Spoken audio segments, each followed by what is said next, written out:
All right. I am on live right now. I am live right now. Let me go and see what's happening here. I'm in Dubai right now. I am live coming to you from Dubai right now. Let me start recording. Let me make sure everything is right on this live broadcast. How's everybody doing? Excuse me.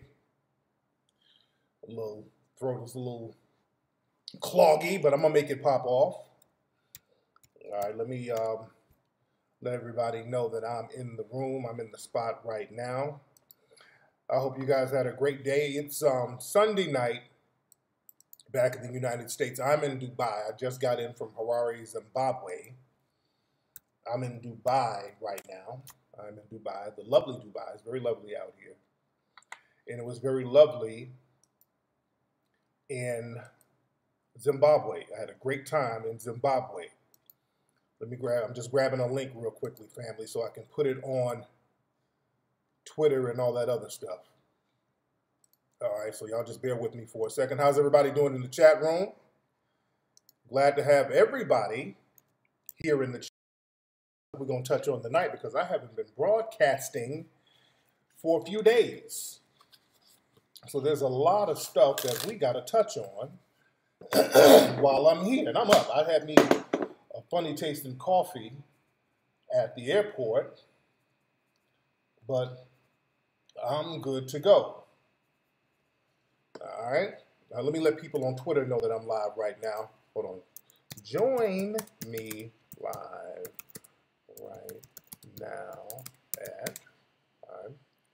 That's the only thing I don't like about the YouTube stream. They give you a new link every time you broadcast. They give you a new link.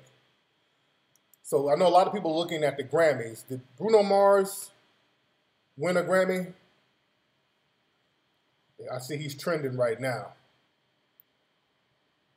Did Bruno Mars get Album of the Year? He should have got Album of the Year. Bruno Mars Record of the Year. Great. Okay.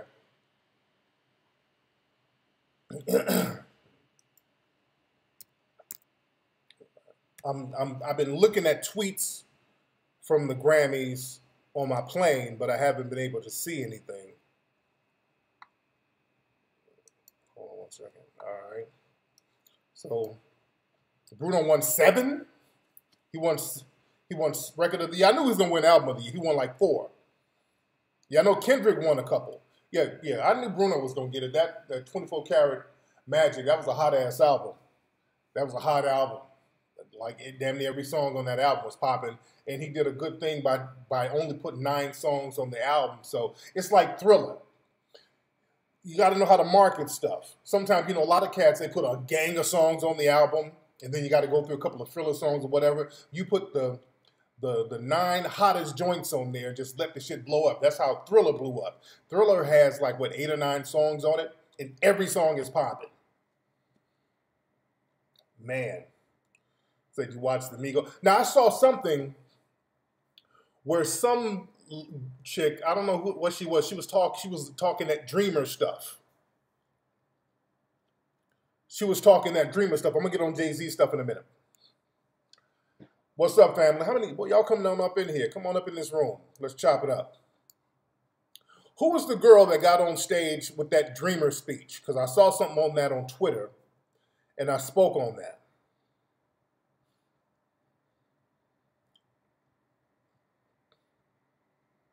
Doing business overseas, you got contacts of diamonds in Tanzania, very close to Zimbabwe. We should talk. Yes, we should. I'm all about doing business out there. Yeah, Illmatic. A lot of those albums, that's why Nas is Illmatic. That's a classic. It's not like 20 songs on there. This shit is right to the point. When every joint is hot, short and sweet. Man, y'all ready for that? That's what's up. What's up on Sunnyside? She's a new follower. Camilla Cabello. Who the hell is she? I saw a picture. I thought it was Selena Gomez. Who is Camilla Cabello? Ain't she Cuban or something? She looked like she's Cuban. What's up, Natural Charm? She's a white Cuban. Yeah. You went to Havana, I didn't see any white Cubans. Yeah. From what I understand, her speech, she was like, yeah, dreamers helped built this country up. No, the fuck they didn't. Oh, she's an ex-member of Fifth Harmony. Okay. See, they try to be slick by slipping that type of stuff in when there's an event with a bunch of black performers and black people kind of dominating the show. They'll try to slip that sucker shit in. They'll try to slip that bullshit in. Come on, we dreamers built America. No, you didn't. That's them trying to compare themselves to us. Brother Claude Anderson talks about this, how these groups come over here and try to act like they had the same history that we had. And then whatever comes to us, they end up getting, and we end up ass out. No, you got to cut that shit short. You got to cut that short. You did not build no country. The Dreamers did not build the country at all. It was free black labor building the country. You always remind people of that. See, we sit back and let folks say this sucker shit, and then when all the benefits start rolling in, we sit here holding the bag. You dig? But shit, we were the dreamers. We dreamt that we didn't have to work for free. We were the dreamers.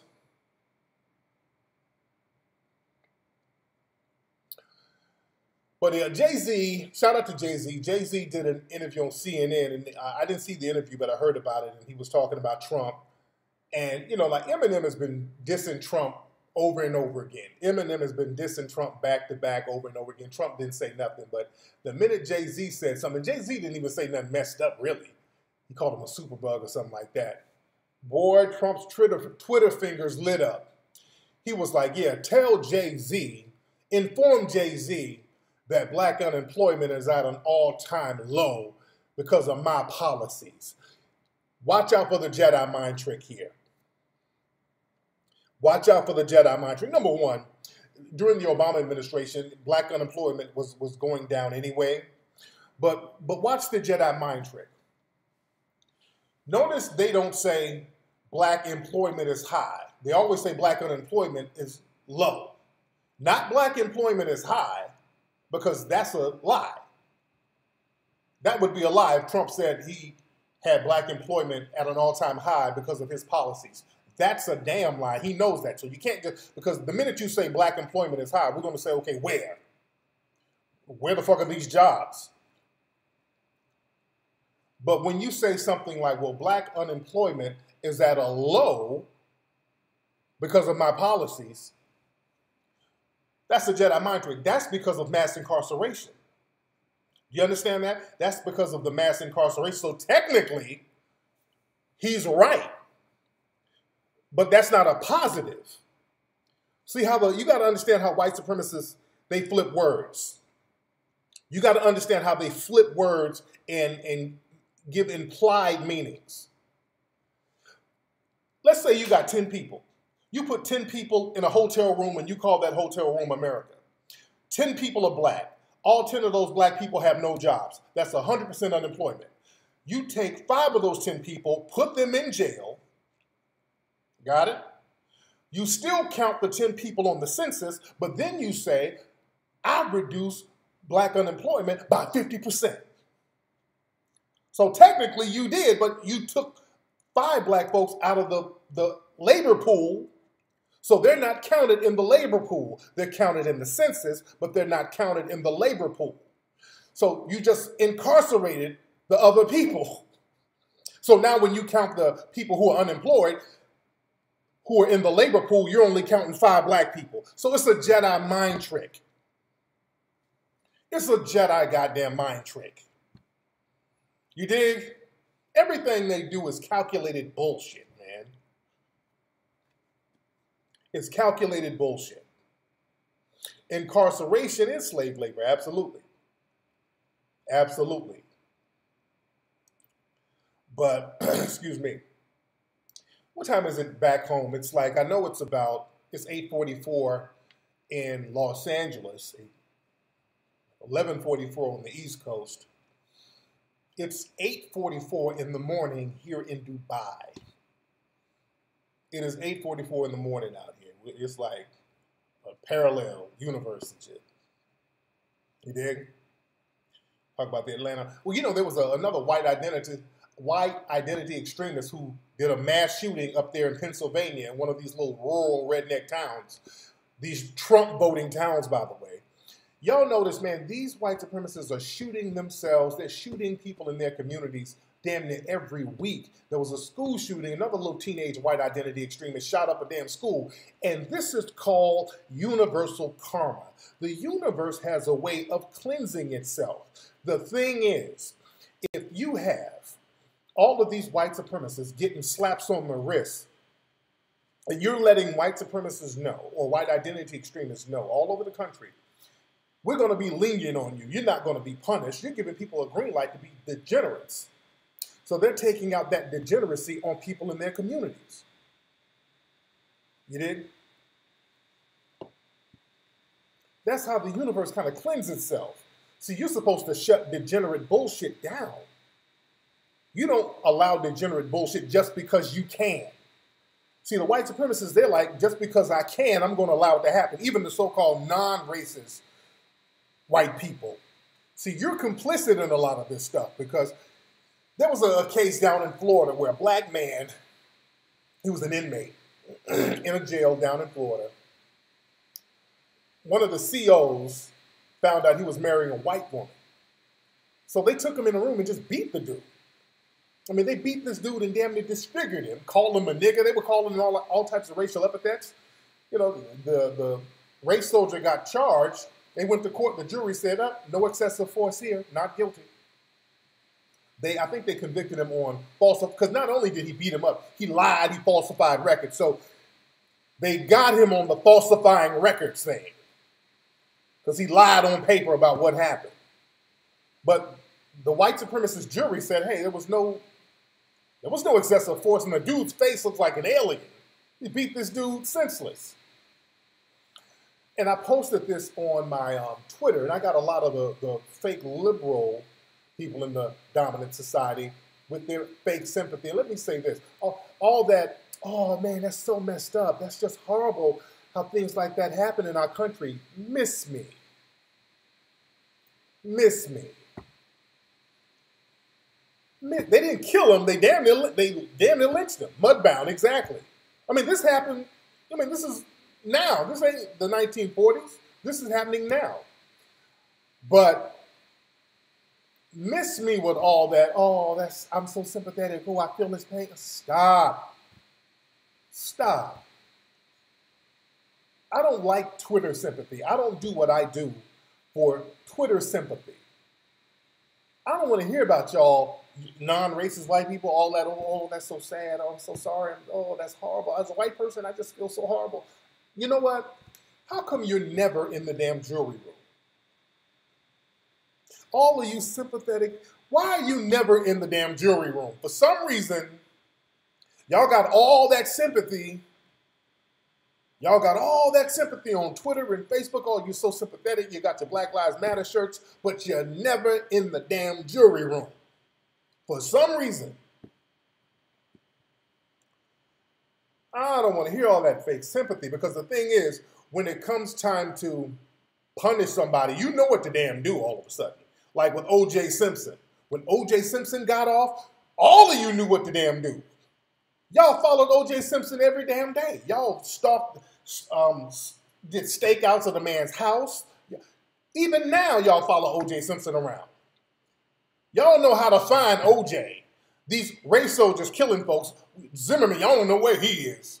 Oh, y'all, he's where's Waldo? You don't know where none of these people are. You just feel sympathy. But when O.J. Simpson can't go to a damn McDonald's without a gang of people running up on him with cameras. Like, hey, O.J., you murderer. You know how to find people who black and they, quote, unquote, get away with non-justice that you perceive as non-justice. Y'all really know how to find O.J.'s ass, but you can't find these other cats. Now you don't know what to do. Y'all made laws for OJ. Y'all made up a whole new law. If you steal your own shit, you go to jail for 10 years. Y'all just make up goddamn laws when it comes to us. But when there's a race soldier just completely violating the Constitution, all of a sudden, I'm going to tweet. I'm tweeting. See, I'm making a difference. I'm tweeting. Fuck out of here, man. Fuck out of here. I'm good. I'm good. I'm good. But I was in Zimbabwe, man. Great time in Zimbabwe. I just got to Dubai. I'll be out here in Dubai for a couple of days. All my Dubai people holler at me. What's up, man? How y'all doing, man? So OJ is not black. Hilarious. It's bigger than OJ being a coon. Yeah. See, that's the thing. Y'all get mixed up on, well, OJ is a coon. No. OJ represents, they made OJ represent us. OJ, understand, all slaves are equal. OJ is a symbol of black people. Y'all got to understand that. What's up from Germany? Let me give y'all a glimpse of what Dubai looks like a little bit. Hold on one second. All right, hold on one second. Let me give y'all a little glimpse. And the spot is nice out here. They got like a horse thing out here at the hotel. They got like little horse shows or some shit out here where I'm staying. And it's kind of cold out here. I'm thinking because Dubai, this is like a desert. I'm going to show you all around. The room is tight. Dubai is a desert, but it was kind of chilly. I'm going to show you all my bathroom. My bathroom is real player. You dig? I'm going to have to take a walrus bath, an Epsom salt walrus bath in that tub. Hell no. I'm going to stand up like a player in this shower. Anyway. Yeah, I'm not going to soak my nuts. Oh, man. Man.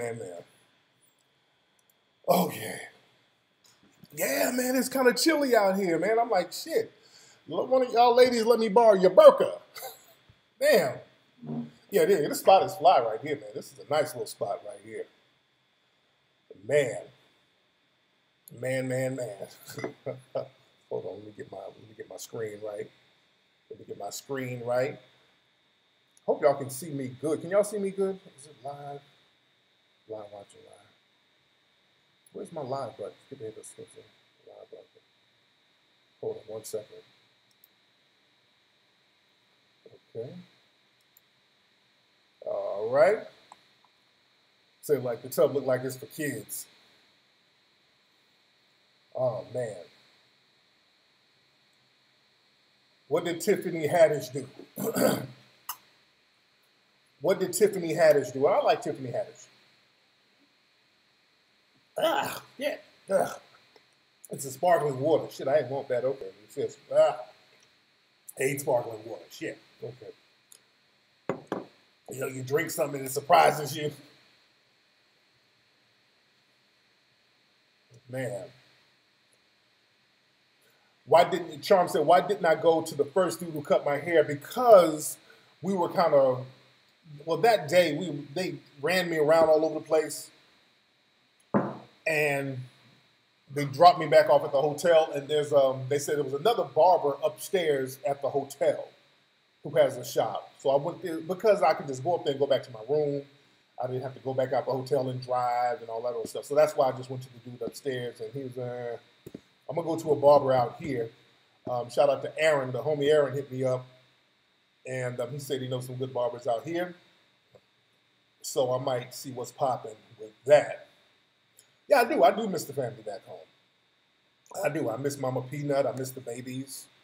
I do. Absolutely do. I'm looking forward to going back home to kick it with them. I know the kids are like, what the fuck is my dad? Shit. I talk to them on Skype and stuff like that. Man. Mr. Cuts out there in Dubai? Okay. Yeah, when I'm done with the broadcast, I'm going to eat me something and I'm going to hit the streets. I'm gonna sleep later because I'm only going to be here for a couple of days. So I'm going to get it popping. Speaking of comedians, we're talking about Tiffany Haddish. You know, a lot of, and I did a little video about Monique. A lot of people are getting on Monique. Shout out to Monique. My thing about the whole Monique situation, you know, Monique, she wanted to get people to boycott Netflix because they only offered her $500,000 to do a special, and she was complaining about some of the other people getting more money than her. Yeah, there's some things I agree with, some things I disagree with, and I fuck with Mo heavy. I like Monique.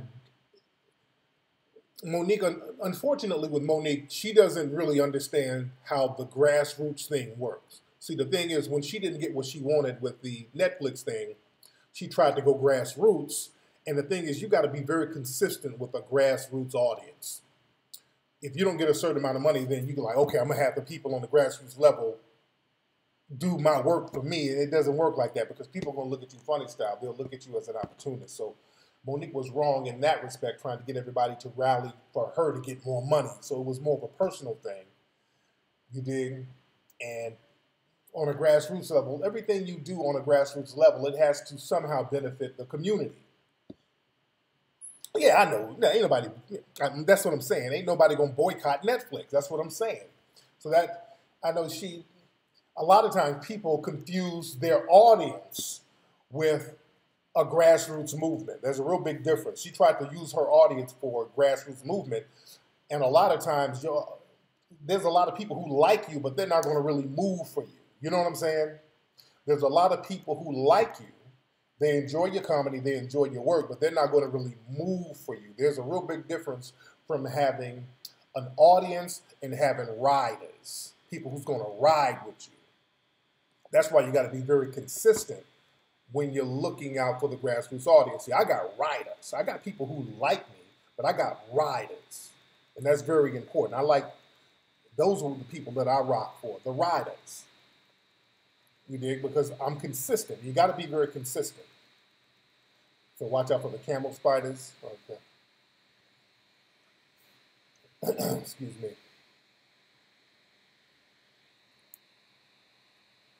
But,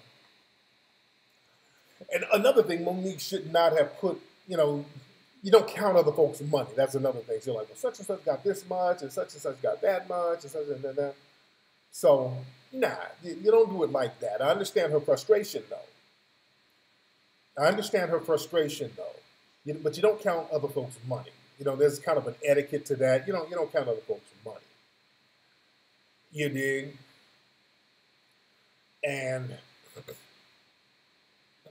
But I see where Monique is coming from because she's done a lot of work. I mean, she's been in the game for a minute. She's very funny. I mean, she has a lot of accolades.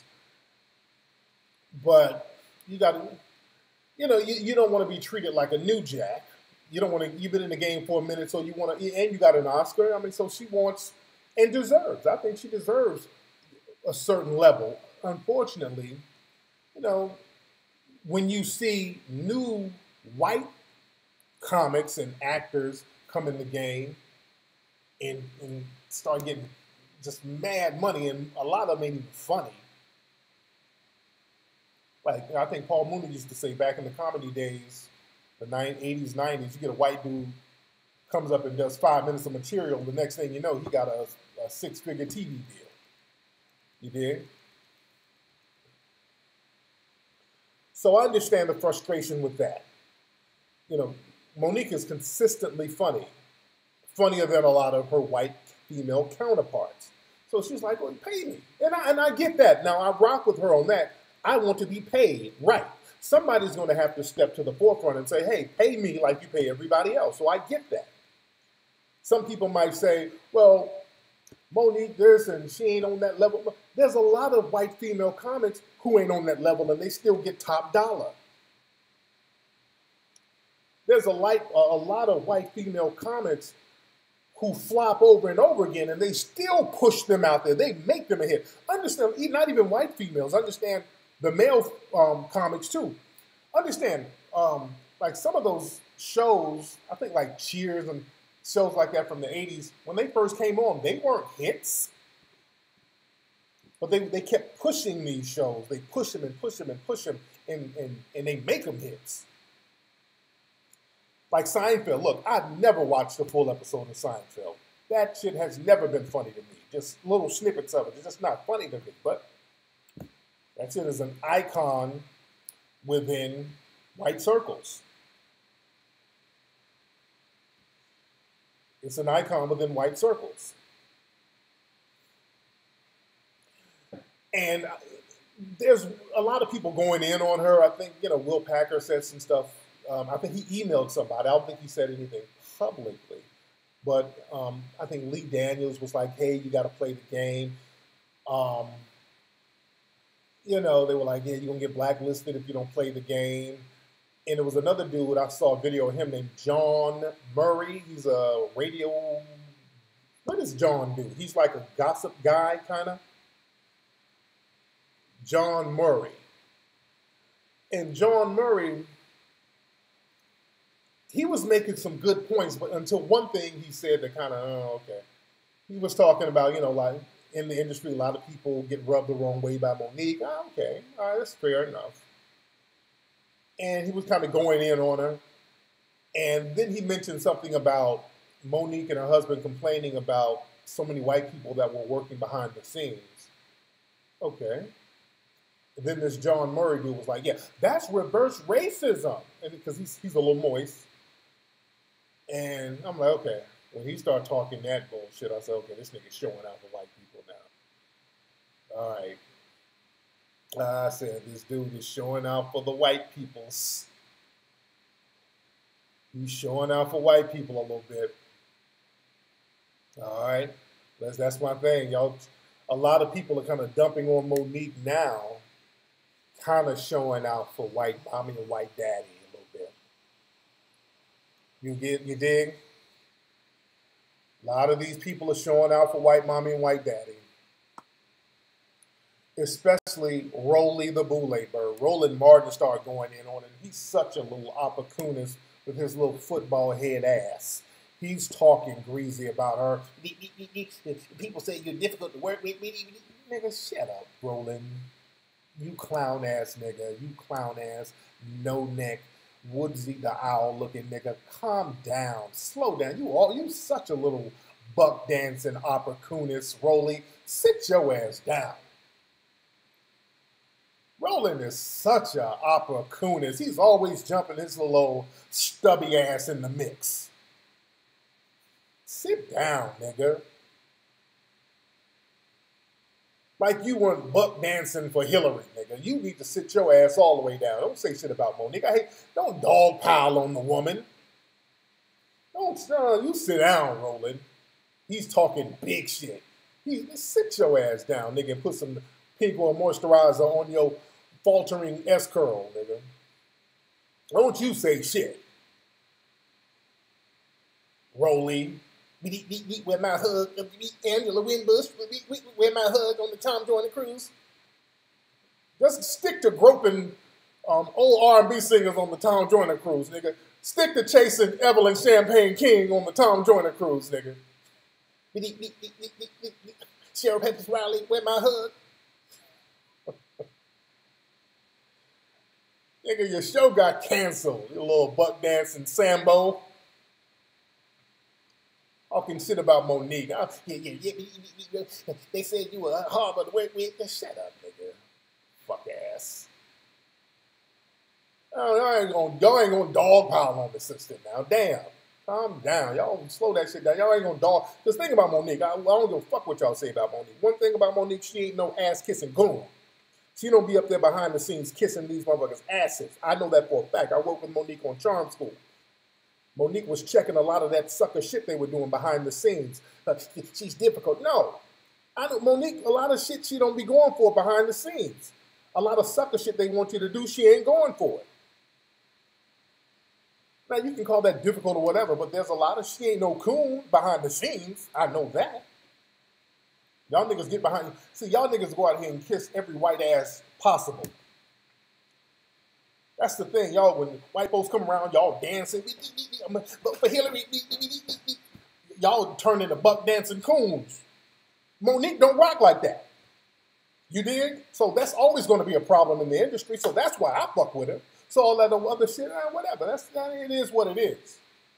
But I'm going to give her that. She ain't no damn coon when dealing with these folks. And she asked for her money, as she should. So y'all niggas just happy to be in the room. You dig? You happy to be in the goddamn room when some white folks come in and give you a little couple of crumbs. Thank you, white money. Y'all happy. You happy for the crumbs. But no, Monique was like, no, let me hold something. Let me hold something. Now, the John Murray dude and some other folks, they were talking about how Monique was trying to, and her husband were trying to get more money to promote the film, and she wasn't promoting the film right. And there was that whole thing with Oprah calling Monique to try to get her to promote Precious, or one of those movies.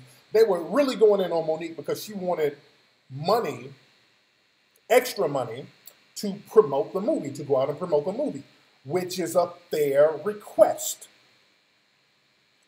Which is a fair request. Because understand, in the movie industry, they have the film and production budget, and then they have the promotion budget, which is damn near equal to the production budget. These studios get millions of dollars for promotion, strictly for promotion. And when it comes to black folks, what they do, the studio, they'll pocket that money for them and their cronies and get the black talent some Southwest airline tickets and some chicken sandwiches and be like, hey, go out here and promote the movie. And Monique is like, hey, I know you got a budget. Let me hold something, which is fair. Which is fair. They roll out the red carpets for these white actors and actresses to promote films. They give them first-class flights, top-notch hotel rooms, all types of accommodations with that budget. But with black actors, like, nigga, just be happy you're in the movie. No. Give me some of that damn promotion budget if you want me to go out here and work this film for you. If you want me to go work the film and really sell the film for you, let me hold something. I ain't mad at Monique about that. You're supposed to be like that. You're supposed to be like that. So I don't like opportunists trying to jump on the sister. Cut all that bullshit out. Some of y'all just showing out for white folks. Some of y'all showing out for white mommy and white daddy. You dig? But I digress. Can you unblock you on Instagram? What's your name? DA the boss? You were blocked for posting a link for a petition in 2015, nigga. I don't. You think I remember some shit like that? I block dumb motherfuckers every day, so you must have did something that I perceived as some dumb sucker shit. So I don't know, brother. I don't know. I usually don't unblock niggas, because if I block you for a reason. You should have known better. Yeah. And thanks for the donation you just made to the Melanoid Ministries. And y'all can put some on the Melanoid Ministries right there in the room. And also, don't forget, go to 1804movie.com to get the movie 1804, 1804movie.com, and hiddencolorsfilm.com, hiddencolorsfilm.com to get Hidden Colors 1, 2, 3, and 4. You dig? But kind of hungry this one. Let me see what they got on the damn menu in this bitch. Anybody here from Dubai? Where my Dubai people? You got anybody in here from Dubai? Let me see what they got on the menu here. We got a lot to talk about tonight. We're in here heavy. We're in here heavy. They got 5-bean soup, Vietnamese spring rolls. Oh, it's going to be real lovely. Oh, it's going to be real lovely. Some of this shit is written in Arabic, so I got to call the front. All right. Yes, go get 1804movie.com. But I didn't see Amira La Negra's interview. I heard about it. But anyway, let me talk about Zimbabwe. So it's down in Zimbabwe. And, you know, I've been wanting to go to Zimbabwe anyway because of the stuff that we've been seeing, you know, when Mugabe was ousted and they brought in the new president. We saw a lot of people in the streets hugging and kissing the white folks, and they would focus on that, and then they would show former white farmers go to these farms and a bunch of black folks are going to run and kiss them. And I'm like, okay, is this shit turning into Zimbabwe? And then the president was like, yeah, we're going to give some of the white farmers their land back. I'm like, oh, shit, I hope it's not turning into Zimbabwe. So I said, okay, let me go and see what's happening out here. I hope it's not Zimbabwe. I said, let me go out here and see what's happening. I said, let me go out here and see what's happening. So the promoter brought me out. Shout out to Sinclair and the Bit Mario organization. Brought me out for a screening. They brought me out for a screening to Zimbabwe. And I don't know what to expect because, again, most of the images that I see of Zimbabwe is on the news. And what they show on the news, whether they show like they show in a lot of places, the narrative they like to promote is Zimbabwe, the black folks are starving and run down because all the whites left and the black folks don't know how to farm and black folks are just raggedy and it's just primitive and Zimbabwe is just ass backwards. That's what they like to promote. So I get there. Everything is modern. Most of it's pretty modern there. I'm staying at the Rainbow Tower Hotel. Real nice hotel. I showed you guys what it looked like. And the people there were hands down some of the nicest people I've ever met in my life. The city, I was in Harare. The city, I mean, it looked like Philly, it looked like Cleveland, it looks like any other major city in America. It looked like every other major city. You know, modern buildings, modern stores. There was a lot of Chinese people there. The hotel was very nice. Y'all saw the hotel. Yeah, the currency, you know, it's still super inflated, whatever. And because their economy is being sabotaged by Western powers. But in spite of these brothers and sisters having their economy sabotaged with sanctions and all types of crazy shit, and they're doing a lot of business with China, and that's helping stabilize a lot of stuff. But man, I enjoyed myself in Zimbabwe. The people, man, they got a great spirit there. They have a pure African spirit because understand Zimbabwe is controlled from top to bottom by black people. Now you have it's not no utopia because you do have a poverty class, you have a working class, you have a middle class, and you have a wealthy class of black people there. You did? And you don't see that in too many other African nations. Usually in many African nations, you just see poverty. You don't see that middle class or an upper middle class or a wealthy class. You might see one or two people doing good, but you don't see whole communities. Like in Zimbabwe, there are communities of middle class black people. There are communities of wealthy black people. You did? And you have communities of people in poverty too. So you're not just looking at one thing. Like when I went to Cape Town, South Africa, I didn't see any communities of middle-class black people. I just didn't see it. I didn't see any communities of wealthy black people. I was looking for it. It's just a bunch of black folks scattered in townships and shanty towns all over the place. But I went to certain neighborhoods, black folks in nice fucking houses, chilling.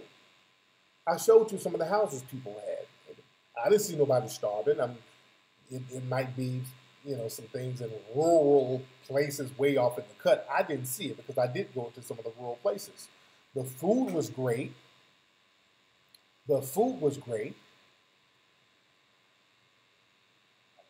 But I'm telling you, y'all need to go to Zimbabwe for the experience of being in a place where black people are running things.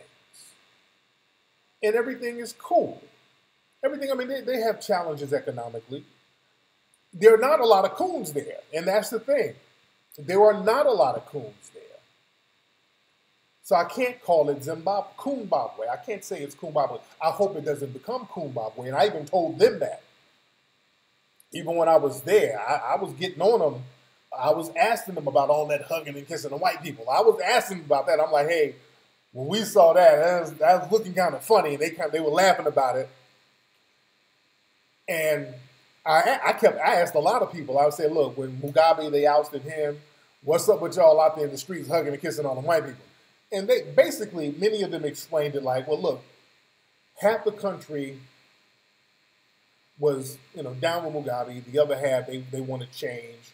So people were excited that there was change. And, once the regime change happened, the people got excited. And a lot of white people started coming downtown. And everybody got caught up in the moment. And they were just hugging and high-fiving. And it was that type of thing. And the cameras made sure to catch all the black people hugging the white folks.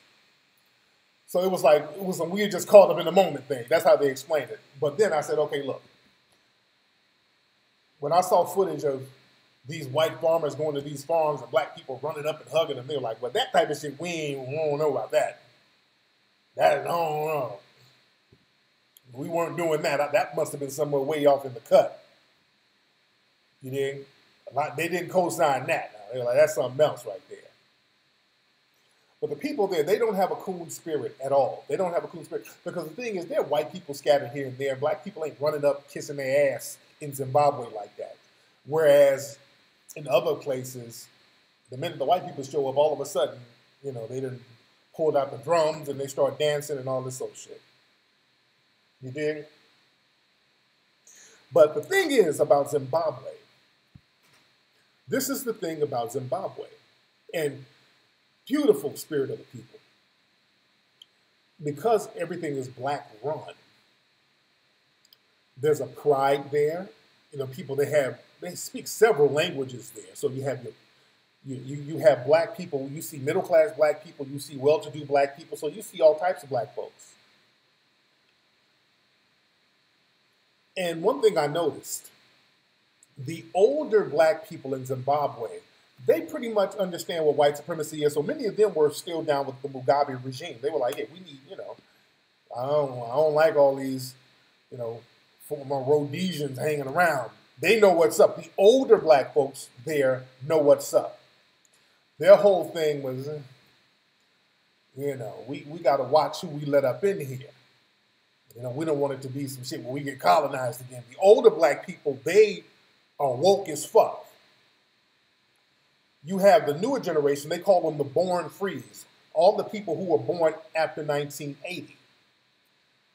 Many of them were like, well, we kind of wanted to change. We wanted to change. And this is what we have to understand, family. We have to understand how to educate the new generation. We got to learn how to educate the new generation. Notice right now in America, the white supremacists are trying to really target the younger generation to get them on team white supremacy. That's why Trump is elected. That's why Trump has surrounded himself around a whole bunch of white supremacists. That's why they created the whole alt-right thing so they can pander to young people to recruit them into being white supremacists. That's why they're having these little think tanks and these little meetings to recruit young white supremacists. Because you have a lot of young whites who grow up and, they're like, hey, I'm just trying to do me. I got a couple of black friends here and there. I like rap music, whatever. But they're like, hey, you need to know, we need to maintain white supremacy. They're letting the young white people know we have to maintain white supremacy. So we're going to have to do a little recruiting with you. We're going to have to let you know where it is. You dig? See, black folks, we don't really do that with our young, which we need to be doing that and not teaching them to hate nobody, but teach them to understand how white supremacy works, and we have to teach them how to understand black empowerment. See, we do not do that with our youths. We don't teach the youths how to be about black empowerment. We got to teach them that at a young age. What we do, we teach them, hey, go to school, get a good job, and go work for somebody. But we got to teach them about white supremacy, because the thing is, in Zimbabwe, the young black folks, and I learned this when I was over there, now it started to make sense. The younger black people in Zimbabwe, they have no idea what white supremacy is because they didn't grow up around white supremacists. So they don't even fathom that concept. They don't even know what it is. That's what I learned there, because you see, you see black folks running stuff, so you good. And you have an African spirit where you're welcoming to everybody. So you're like, hey, if white people want to come in and set up shop, hey, that's cool. You know, we cool with everybody. You know, we respect everybody. We don't have no problem with anybody coming in, and we share. That's an honorable way to think. But we, who from the U.S., we understand white supremacy, and we know what the white supremacists are capable of. And the older black people in Zimbabwe, they know what the white supremacists are capable of, see? And that's why they should have been driving certain messages to the youth at a very young age so they'll understand. You can't let some of those former Rhodesians get back. They don't believe in sharing equal. They don't give a damn about no honor system. So that's the thing. We're looking at it like, we're on the outside looking in like, hey, man, y'all jumping up and celebrating that they're talking about letting in more people to set up shop in Zimbabwe. Now, we in the States, we know how that's going to turn out. We know how that's going to turn out because we live next door to the white supremacists. We got white supremacy every day, blatant in our face. But a lot of the brothers and sisters there, they don't understand that. See, a lot of Africans who are not around white supremacy every day, they think that other people think like them. They think, okay, I'm treating everybody fair. So if I treat them fair, they're going to treat me fair. No, they don't know. No. And I kept driving that message to the brothers and sisters there. I'm like, well, you don't know what they're capable of. No, don't think that. Understand, they got such a great spirit there. You know, Zimbabwe, the crime is so low there. The crime rate is extremely low in Zimbabwe. When I was in Zimbabwe, it's like 1 million people in Harare, in the major city there. I did not meet the president. I did meet up with some other people, some other government officials, and they had an event for me. I'm going to talk about that in a minute. Oh, yeah, I lost my train of thought. I was about to say something. Y'all made me lose my train of thought. What was I about to say? I hate when I had a point I was about to make. The man made me lose my train of thought. But what was I saying? What are Rhodesians? Oh, you better study the history of Zimbabwe. You better study the history of Zimbabwe. Oh, yeah, but I was talking about how there's no crime there. There's no crime in Zimbabwe. Well, there's crime, but it's low. I won't say there's no crime, but it's low. Crime is low. I don't think so, Melissa. You say, do I regret putting Umoist in Hidden Colors? To a certain degree, I do. To a certain degree, I do. And I don't really want to bring him up, but you bringing him up is interesting. The promoter I was working with, you know, because Zimbabwe is right next to South Africa.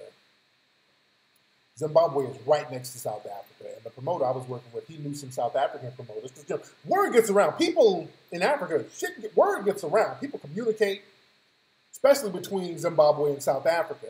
Word gets around. So there were some promoters in South Africa who brought in Umoist, the walrus. And they were talking about how difficult he was, and he just rubbed people the wrong way. He was just extremely difficult, and they don't never want to bring him back. And I'm like, this shit is getting relayed to me. They relaying this shit to me. They like, man, you do, your boy. It's always your boy, man, your boy. It ain't my fucking boy. It ain't my boy. But unfortunately, I kind of got to rectify shit. Nigga burning bridges. Don't go over there with that sucker shit, man. Don't go over there with that, man. Rubbing people the wrong way and burning bridges and leaving a negative image. I'm telling you fuck with that nigga if you want to, man.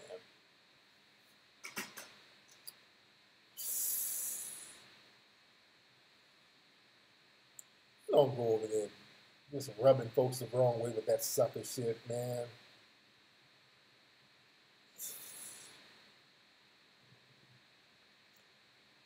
You dig? Yeah, you know, when you go on there on that ego shit, understand the people over there are so the opposite of that.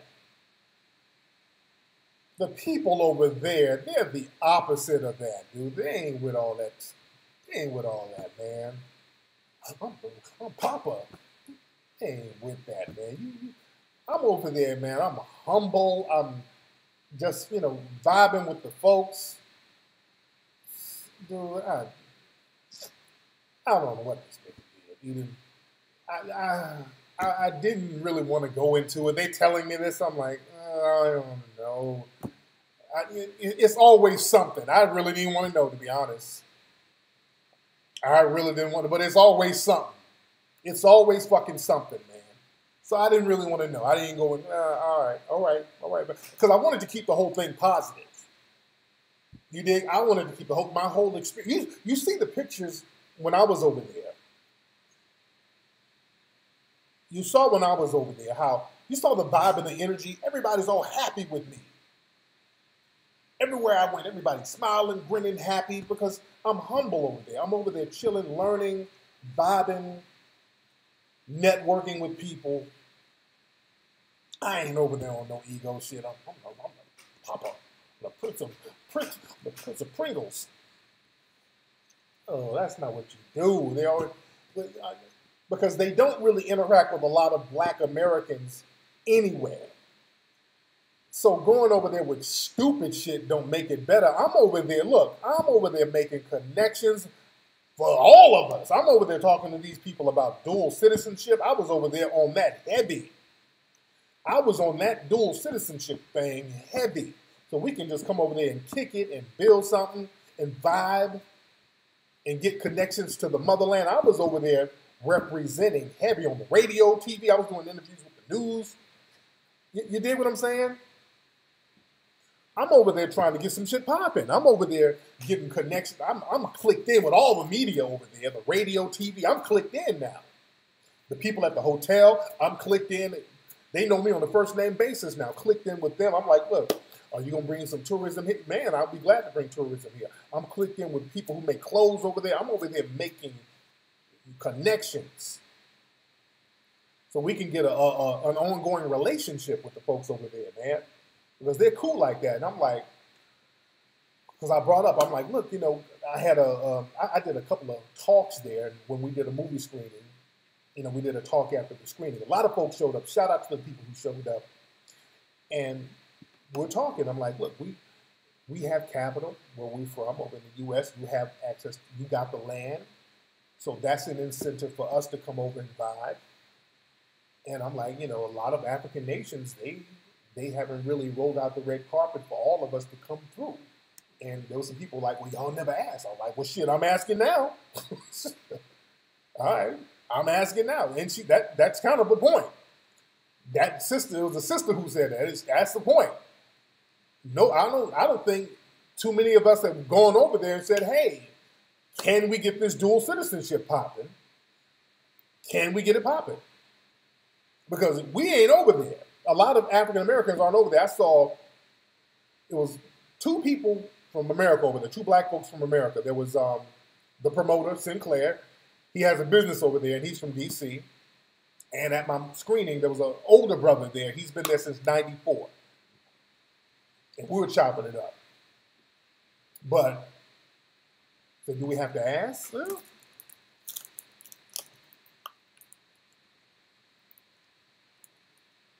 man. But I done put in the bid. I done put the bid in heavy. I done put the bid in heavy. Dude, I'm talking about, we were over there talking with bankers. We went to the banks over there. We're talking to the bank managers, talking about, what we can get popping. Man, I'm over there politicking heavy, trying to get it popping. You dig?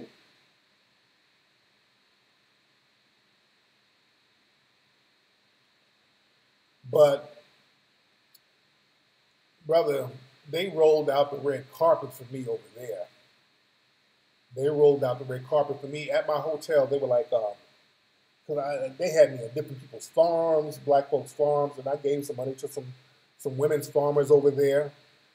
Because I'm laying the groundwork. See, we talk about, hey, we need to connect with folks. No, we need to show and prove and put your money where your mouth is. So I made a big donation, not big, a couple of $1,000s. I made a donation to these women farmers just to let the people over there know that we're serious about hooking up. We're serious about doing business. We're serious about connecting. And money talks. So that was just a little small gesture to let them know how serious we were. You dig? And they were like, one night, they were like, hey, we're going to have a reception. We want you to come to a reception. And we're going to have a lot of, big dogs, from Zimbabwe. Business people, lawyers, a couple of people work for the government there. And I'm like, cool, okay. So they said it's going to be a formal event. I bought a lot of tourist clothes, shorts and shit. And they dress real nice over there. So I went, I found me a little suit jacket. I'm trying to find clothes. Shit don't be fitting me. So I found something. I pieced something together. I look like a little old Zimbabwean minister. But I pieced something together. So I go to this reception at the hotel. It's set up nice. It was at a ballroom at the hotel. Everybody's dressed fly, it's formal. They got catered food. I'm like, cool. And then they're like, you got to sit in the front, over here, the front table. The front table's for you.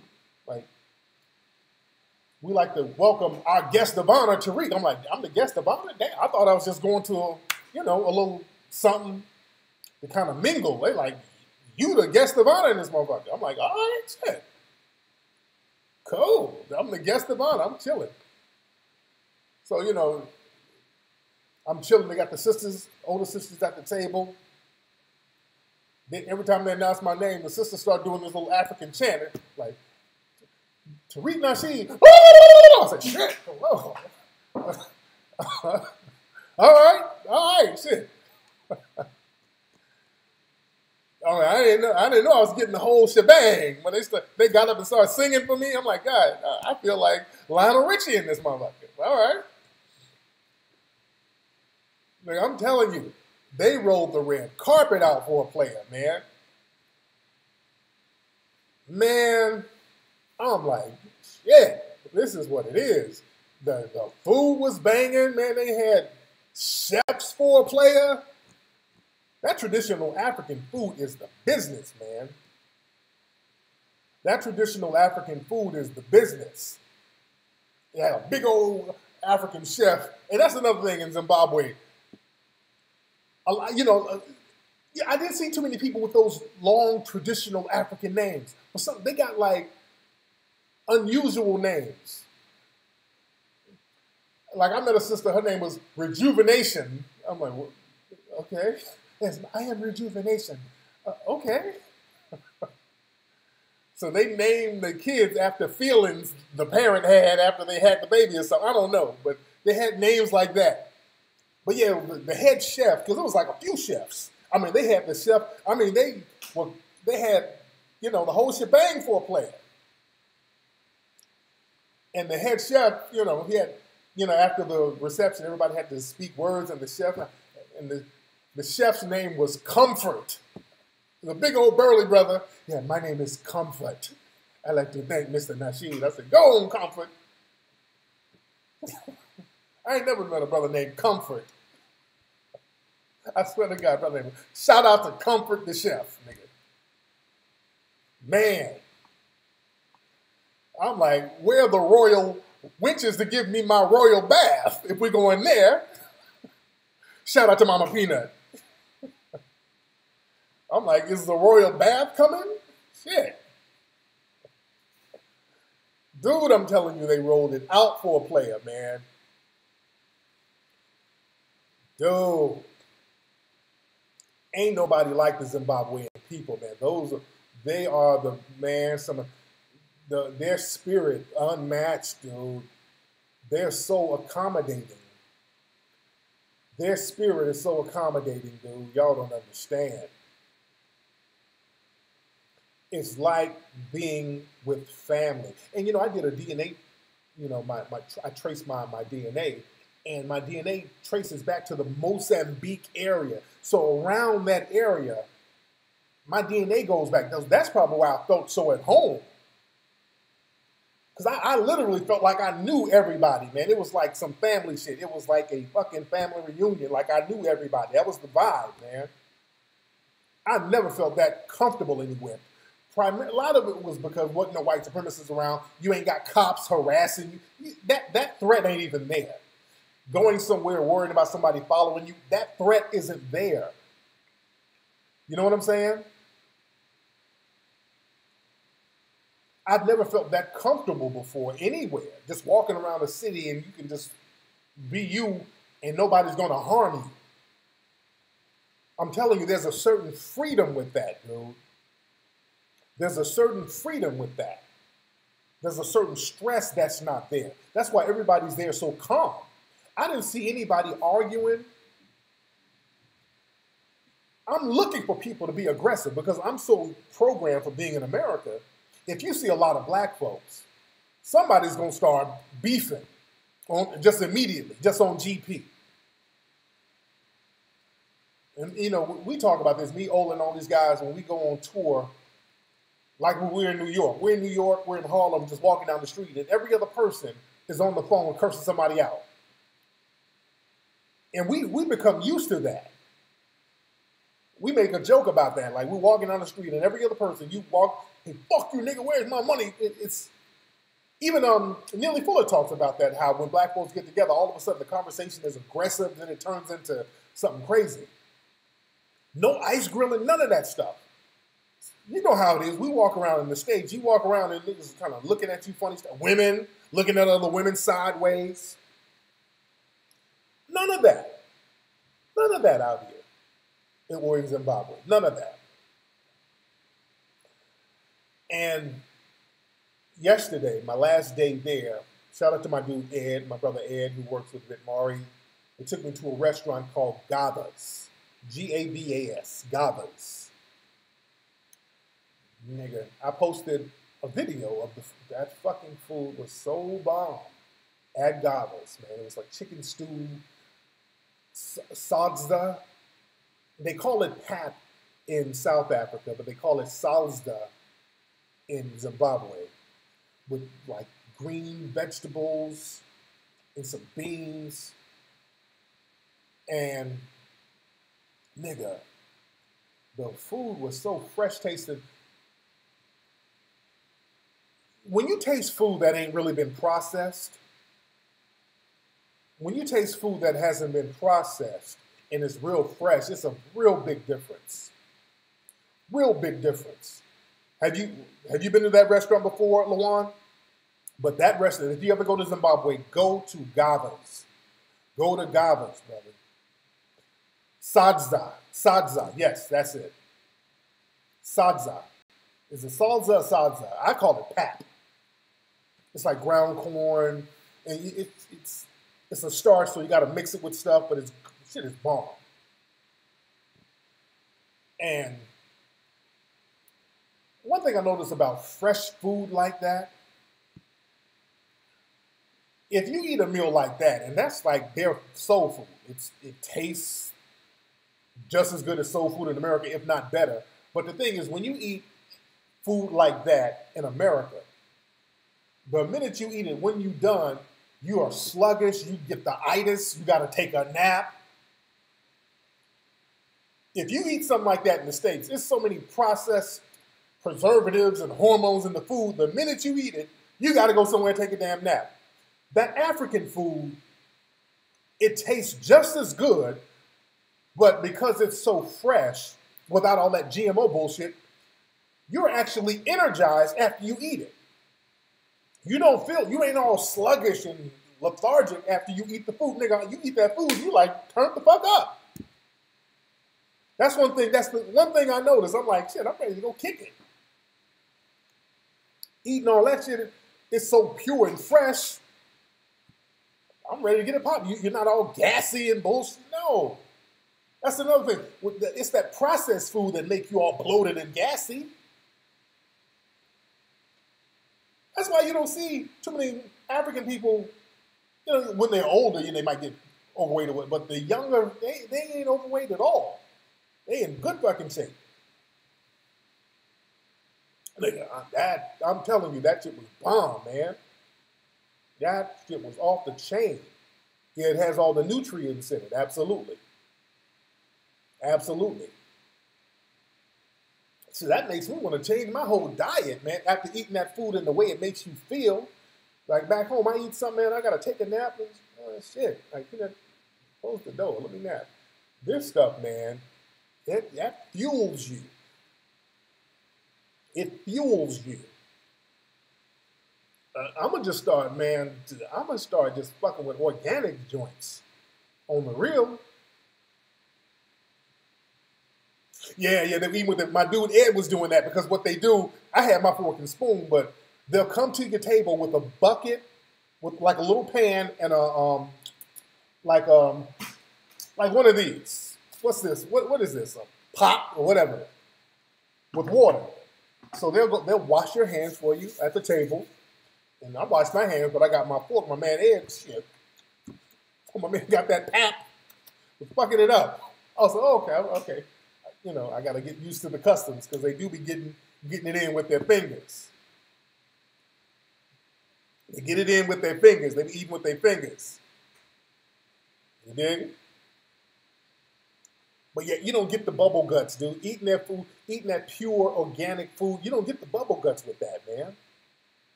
And the Gava's restaurant, the way it's set up, this is so fly, the way it's set up. Oh, man, that skin is immaculate, man. Man, them Africans, they have that smooth fucking skin. I was on a plane with a sister. She looked like she was in her 60s. This sister had so much bad-ass body. This sister's body was so fucking banging. She was on the plane, and she wasn't as fine as my wife, Peanut. But for a lady older like that, that lady's body was off the fucking chain, man.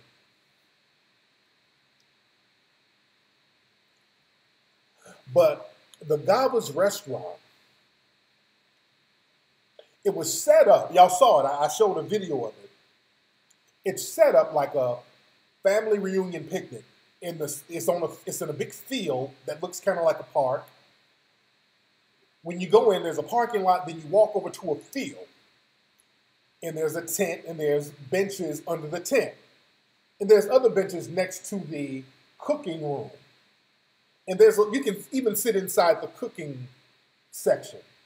Then they got like a little jumper for kids. Then they had like a little band playing live. So it was set up like a family reunion picnic. It was set up like a family reunion picnic. Cool ass vibe. And this is an interesting thing. After we were done eating, I was trying to get the check from the waitress, and she was taking a minute to give the check. I'm like, okay, hope she brings the check soon. And my man Ed made a point. He was like, you know, the way this place is set up, a person can eat and just walk away, just walk out. Because there were no guards or anything by the entrance or nothing. There was nothing. It was basically an open field. If you wanted to, you can go order some, eat, and just leave without paying. But my man said, hey, you know, you see the way it's set up? If somebody wanted to eat and leave, they can do it. Ain't nobody gonna stop them. But we don't do that in Zimbabwe. We don't do stuff like that. That was powerful. That was powerful.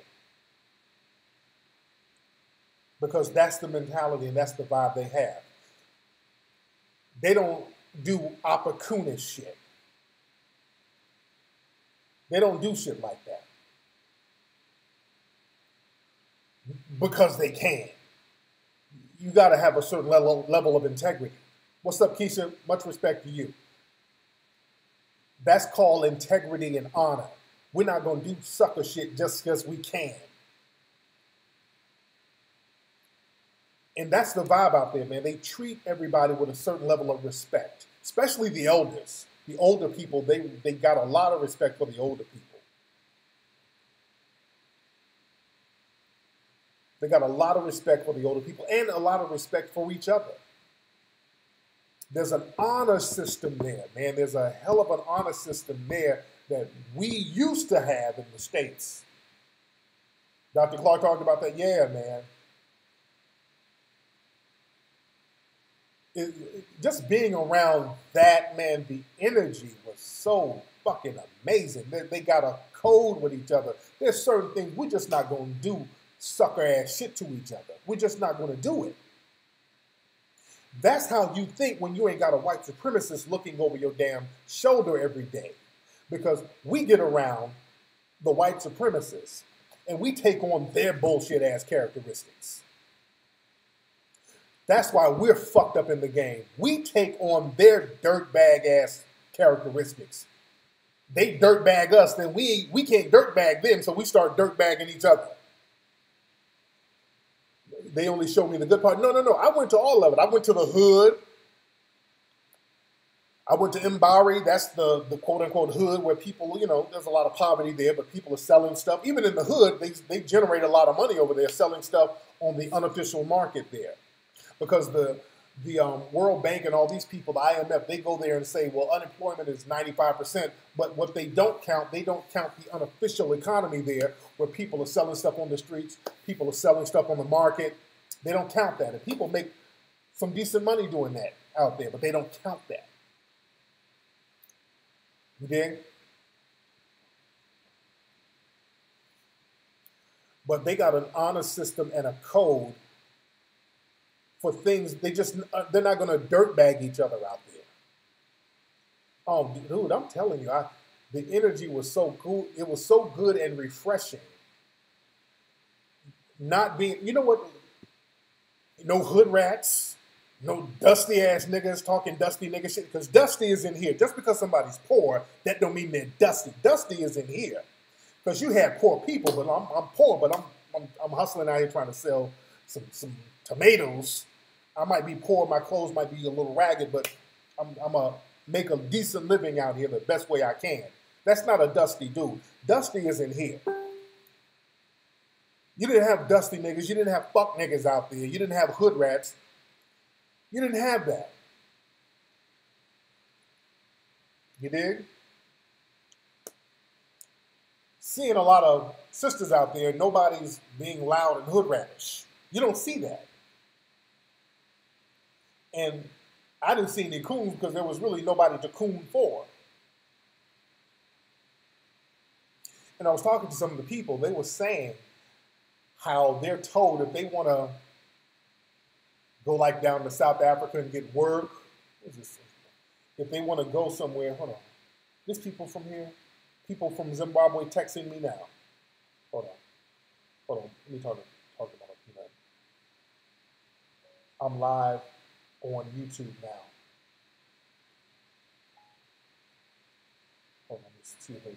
Is everything okay? I'm supposed to hit Mama Peanut up before I hopped on here and got on live with you guys. I'm supposed to call Mama Peanut. This is one of the, hold on 1 second. See? Hold on. Keep your data process. Look at it. See, they're giving props now. People from Zimbabwe still texting me, talking about their experience. Only words I don't want to put the person number. Good morning, sir. The past few days have been fantastic and awakening. I've learned so much in that short period of time. Thanks for all your time and the great advice, the energy put us young people toward. And so they're giving props, man. That's the kind of experience you want to leave people with. And a lot of people, the older people, were surprised that I was resonating with the younger people. Because, a lot of times when the older generation tries to resonate with the younger people are like, oh, Grandpa, you just out of touch. So they were almost in awe how I was resonating with so many young people. So many young people came out to see me. Because a lot of young people, they get my dating and my Mackin books. You dig? A lot of them get my books. So then they come on over to the history stuff and the empowering stuff. You dig?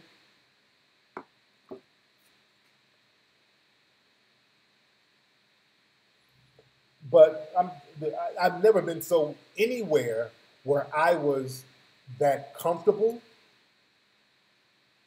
I was that at ease. I was extremely at ease. No anxiety, none of that stuff. Shout out to Linda Anderson. Shout out to you, beloved.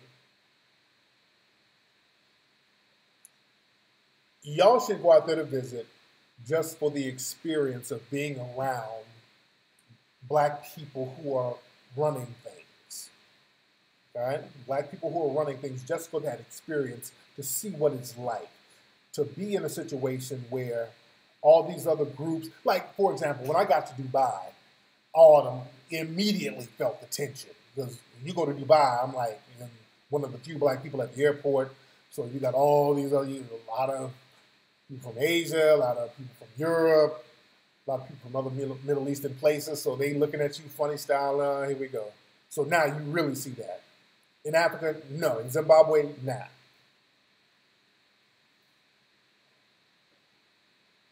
Oh yeah, but I was talking about how the sister was talking about she was, when it comes to getting a job somewhere in South Africa or even immigrating somewhere else, they're told if you have a traditional African name, change your name. If you have natural hair, you got to change your hair. And the sister was like, I don't really want to do all that. I just kind of want to, go somewhere and work and help the family. And I was saying that's how they turn African brothers and sisters into coons if they want to go somewhere else. That's where the cooning comes in. See, if you don't want to be a coon, they'll just leave. But they let that right there. The minute you want to go somewhere else, especially to a white country or South Africa, which is a white country, or anywhere else, they start coon vetting you.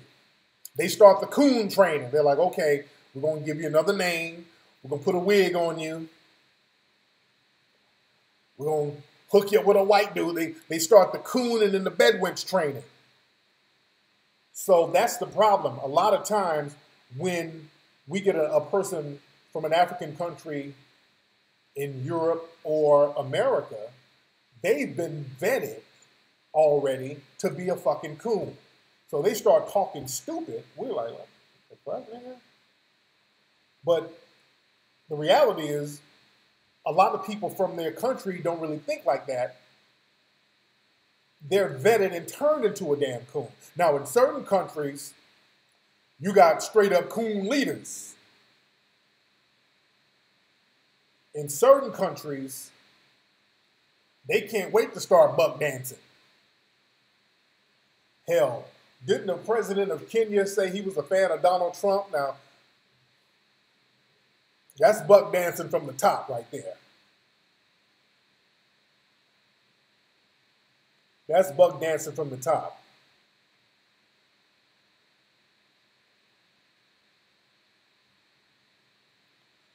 In certain countries, they do that. Say akadas and all that stuff. Crime rate was very low. The crime rate was very low. Man. But definitely go there. You guys got to visit there. You guys have to visit there. Excuse me, I got y'all. Who's trolling in the room? Who is trolling in the room? And by the way, do you guys have your 1804 DVDs? Hope you have your 1804 DVDs at 1804movie.com. I hope you got your DVDs at 1804movie.com. There was something, how many of y'all follow me on Instagram? How many of y'all follow me on Instagram? I got to talk about this. On Instagram, I put up a post about this dude who was at one of the Women's March.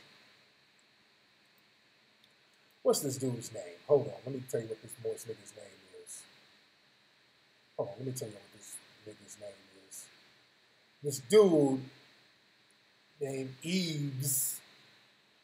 He's supposed to be a model, a recording artist, and a model. He's a Morris nigga. He was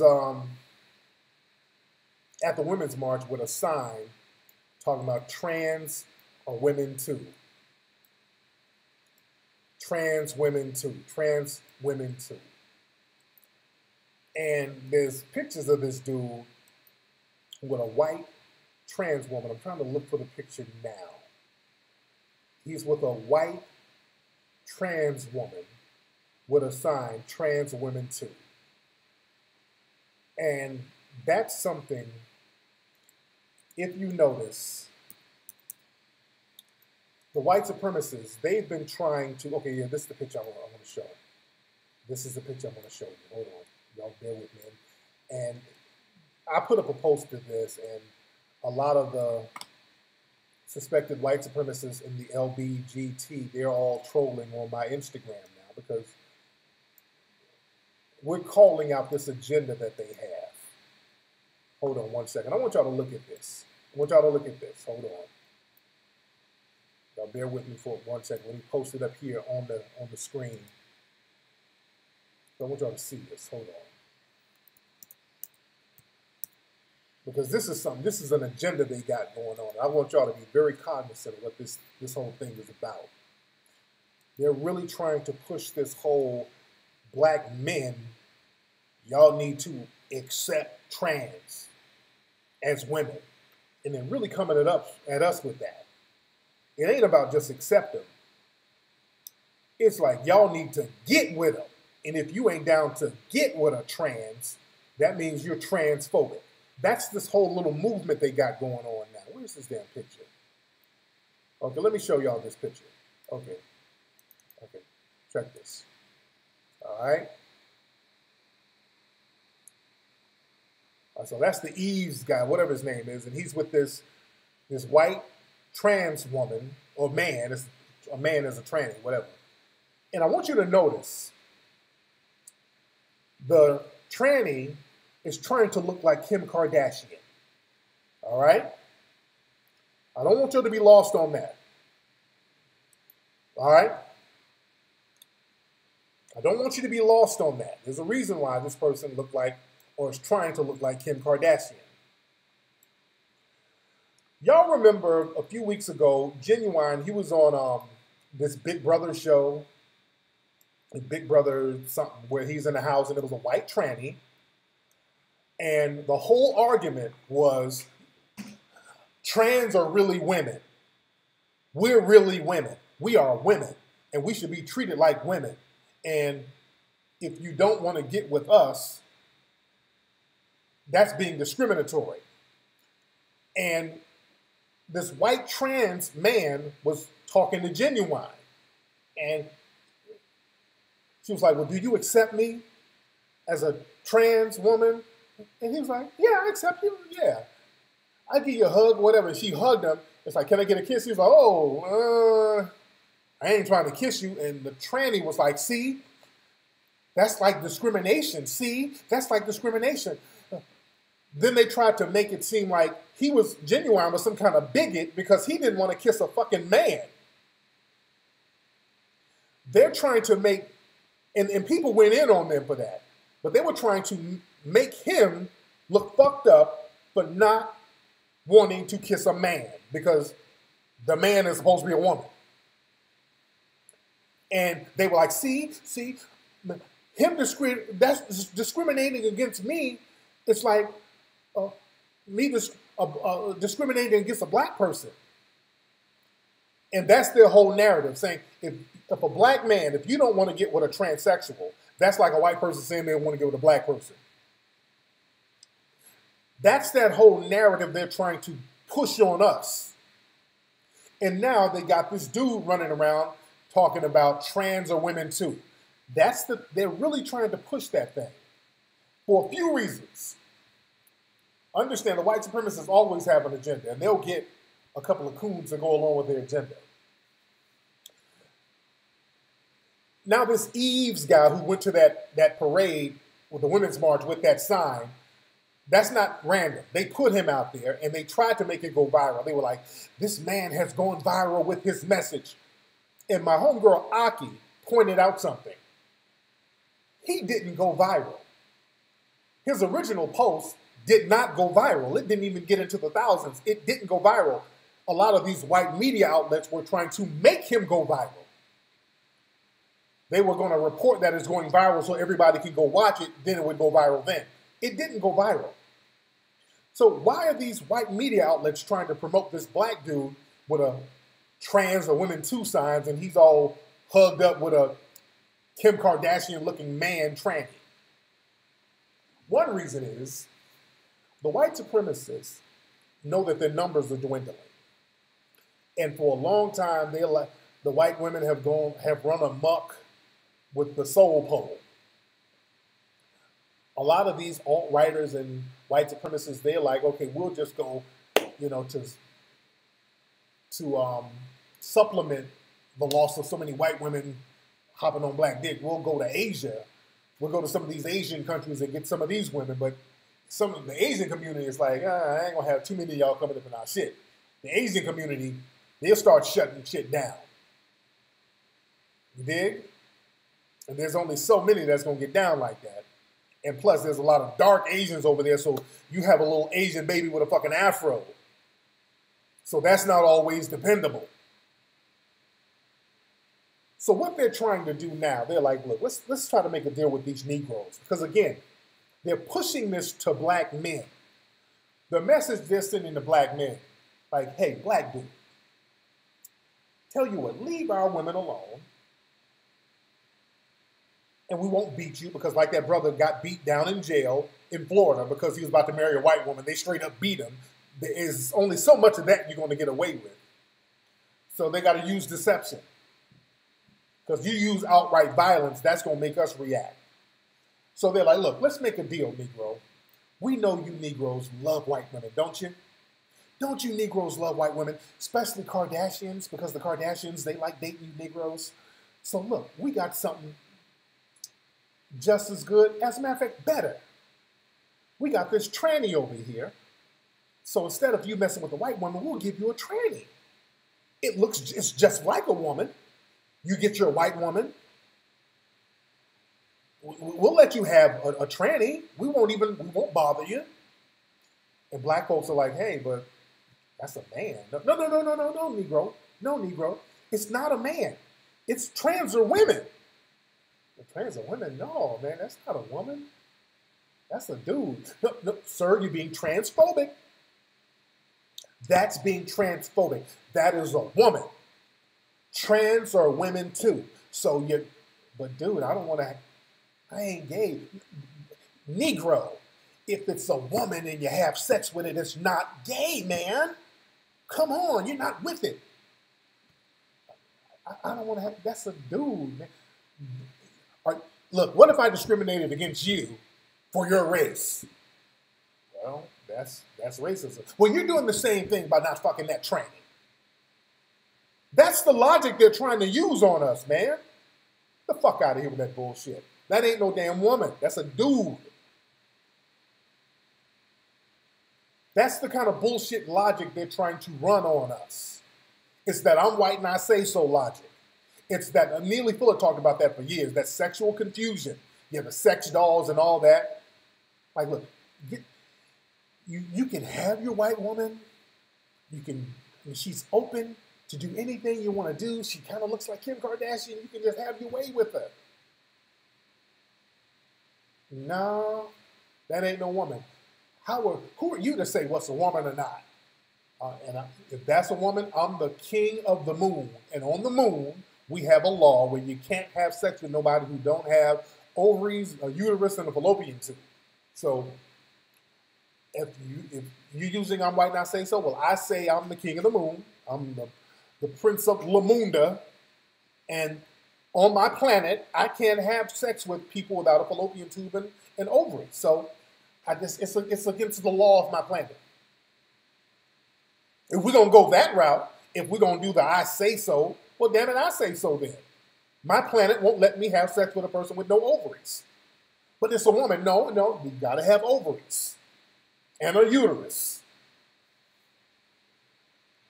Don't let them run that game on y'all, man. It's basically I'm white and I say so. It's basically I'm white and I say so. So they're going to try to paint black people as transphobic. black men as transphobic if you don't want to have sex with a damn man. And they're trying to convince you it's a woman because I'm white and I say so. They can get the fuck on with that bullshit. They can get on with that bullshit. Another thing they're trying to do is, sound like they're trying to get some laws passed to get them legally recognized as women. So they can go out and sneak up on niggas and deceive them and coerce them into a sexual situation, which is rape. When these transsexuals go out here having sex with people and not telling them that they're really men, that's rape. Call it for what it is. That is rape. If you coerce somebody into a sexual situation, that is rape. And these trannies are raping black men. They're trying to rape black men. And also what they're trying to do, you notice they always talk about, well, black transsexuals suffer from violence within the black community. See, there's bigotry on all ends. The thing is, you have a lot of trannies who go out here and have sex with dudes, and then the dudes, or try to have sex with them,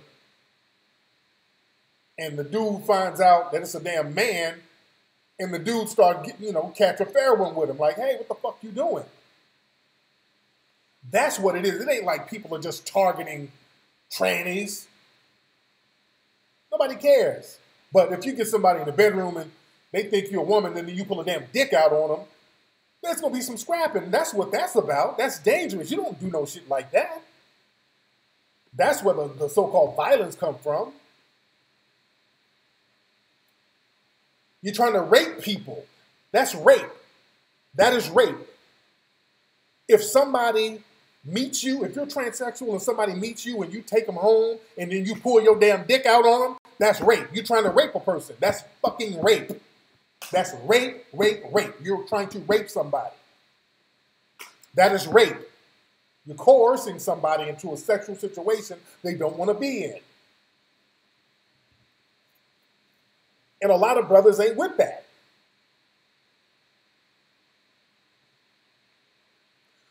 See, this is why they gotta try to push the tranny thing, because see, they tried to push that download thing to try to make it a thing, that whole download movement, to try to make it seem like, okay, having sex with a dude ain't that bad, it ain't really gay, you just down low. But that didn't work because you had a lot of bisexual dudes out there.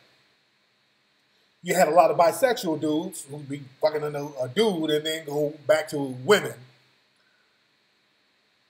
So that didn't do anything to kind of stop the population thing going. So they're like, okay, we need another trick. Let's just get straight up trannies so they can have the best of both worlds and just say that the trannies are women so they don't feel gay and they're not able to procreate with the trannies, and then problem solved. And let's give them some white trannies. Let's just not make it a black thing. We'll give them some white trannies so they can have their white women and be happy. You dig? You're in the Philippines, that's what's up. Yeah, we got to make the children aware, because the thing is, if you get young people who are not aware of the agenda, they'll go for a lot of shit. See, that's how children get molested. Todd Bridges, the actor from the show Different Strokes, he got molested as a kid. And he talked about the dude who did it. The dude who did it was telling Todd, hey, man, it's just like being with a woman. Come on, man. I was like, no, I feel weird. No. It's just like being with a woman. You dig? That's how they get little boys. That's how they get them. With that, it's just like being with a woman shit. And then, you grow up on the pipe because you all fucked up and confused, somebody to force you in a situation you don't want to be in.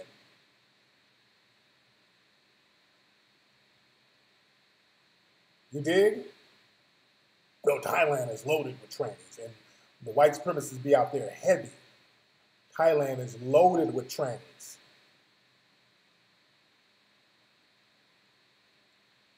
Yeah, it ain't like being with a woman. No, the hell it ain't. Nah, don't try to sell that shit. No, a woman is a woman, a man is a damn man. Fuck that. Don't let nobody run that game on you.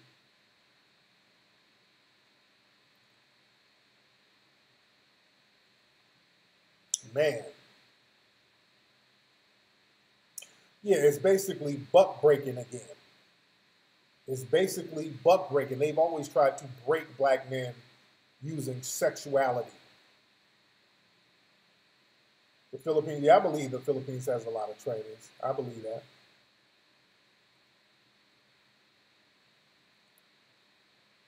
Man, but yeah, coercing somebody in a situation they don't want to be in. You got somebody out here who wants to get in a relationship and raise a family, and procreate with a woman, and then you done sick the tranny on them who ain't saying nothing, who's going around talking about she's a woman. No, no, that's called rape. You're raping a person. You're raping a person. That's rape. If you did it to a woman, that would be rape. If you coerce a woman into a sexual situation, that's rape. If you have sex with a woman under certain situations that are false pretenses, that is rape.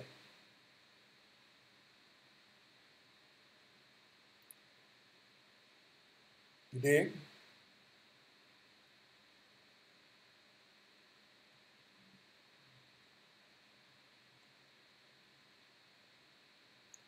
Indonesia is loaded with trans. Yeah, it's a lot of them in many of those Asian countries. It's a lot of them in many of those Asian countries. There was a lot of them in Tahiti. I went to Tahiti, and they had they call them like mahus in the Polynesian culture. They call them papapinas, where you have men who are raised as women. That's kind of a thing. So it's real interesting. It's real interesting. I don't want to do a movie about it, but man, Mike Cernovich, I don't know about it. Anyway, y'all, let me get up out of here. Let me get up out of here. Let me order me some food. Let me go see what's going on in Dubai. You dig? We in here heavy though. I'm glad everybody came in. What time is it? Is it 10 p.m. out there in the States? 10 p.m. in the States. I don't know when the Queen's Frank Awards is, but anyway, I got to call Mama Peanut, see how she's doing, check on the babies and everything like that. Order me some food up in here in the room. You dig? But everybody, go to 1804movie.com. Go to 1804movie.com. Go to TariqElite.com. Get some gear. Get some fresh clothes. Go to HiddenColorsFilm.com. All right? And I am out of here, family. Y'all have a good evening.